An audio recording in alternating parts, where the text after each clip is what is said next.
Alright, so this is going to be my review for The Invitation from 2015. I just watched this, had a lot of really good hype and buzz around it, saying that it was a pretty suspenseful movie. Threw it on, it just came onto Netflix not too long ago, so really easy to find. It's directed by Karen Kusama. I wasn't really familiar with her name, but she's done a couple movies, directed a couple movies that I've heard of. Uh, Girl Fight in 2000, Aeon Flux. Actually, I've seen Aeon Flux. Don't really remember too much about it. I didn't think it was too great, but and then Jennifer's Body was the last one she did before this, and she directed this in 2015. So it's written by a couple guys, Phil Hay and Matt Manfredi. Not familiar with them, but it seems like they're like a writing partnership. And so the movie, based around a group of friends, seems like they've been apart for, I believe it was about 2 years. A lot of them haven't seen each other, and they're all getting together for a dinner party. So the main character, his name's Will. He's played by Logan Marshall Green. He is an actor that looks just like Tom Hardy. Not exactly, but they look pretty similar. I know him from Prometheus. He was one of the main scientist explorers in that movie. But he's done a couple other things. He was just in Snowden and Devil. So he's the main guy, Will. He's going there with his girlfriend Kira, and you kind of slowly figure out the plot and what's going on as the movie progresses. So Will was married to Eden, and Eden is now throwing this dinner party with her new husband. And they're getting all of their friends back together that haven't seen each other for a long time.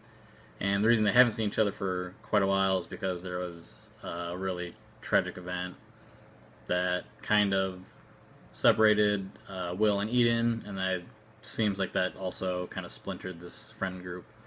And now they're all getting back together for this dinner. But things don't go very well right off the bat. So Will and some of the other friends are kind of wary about Eden's new husband, David, who was played by Michael Huisman. I recognize him from he was on a couple episodes of Game of Thrones.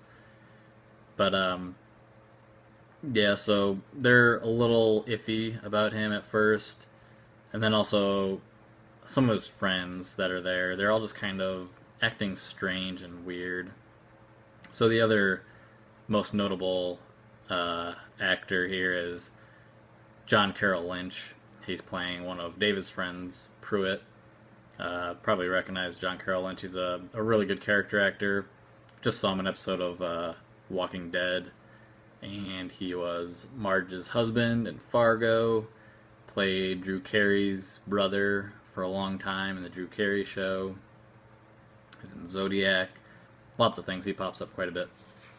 But anyways, Pruitt and a couple other David's friends, they're all just kind of giving off a weird vibe, at least to Will.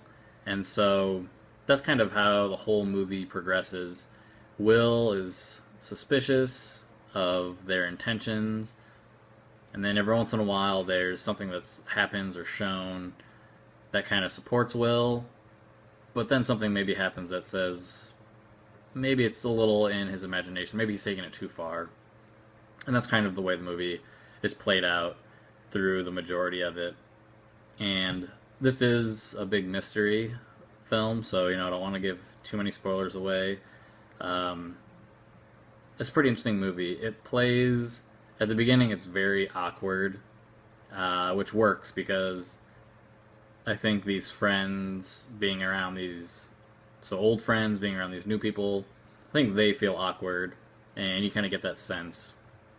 Everybody's being really hesitant around each other. It's not a very natural feel. And then it's super tense, and it's really suspenseful. They kind of have you on the edge of your the edge of your seat for quite a while. And then things take quite a crazy turn as the movie progresses. So I liked it. I thought it was good. The ending added a lot to it. It's something pretty simple. It literally happens at the very end of the movie. There's just something that they added, and I don't want to give it away, but it really added to the complexity of what happened in this movie. So there's a big event, and what they did at the end was really interesting. I liked it. So that actually added a couple points to the rating for this. I'm gonna give it a 3.5 out of 5. So, and it's not a home run. It's not a perfect movie or anything like that, but it's intriguing and it's different. So, I think it's kind of thought of as a horror movie, but I don't know if I'd go as far as to say that. I think it's more of a thriller and a mystery. So there's a lot of suspense, and you don't really know what's happening. So, one movie connection that I had was a movie called The Perfect Host. It has David Hyde Pierce in it. Kind of a similar concept with like a dinner party type thing going on. So if you've seen that, that's actually really good. I remember watching that a long time ago and being really surprised how much I liked it because it's a really small scale movie. But yeah, this is on Netflix. I'd say definitely check it out. It's kind of in the vein of Halloween with this, mystery thriller dinner party kind of aspect, and it's a decent watch. So yeah, 3.5 out of 5.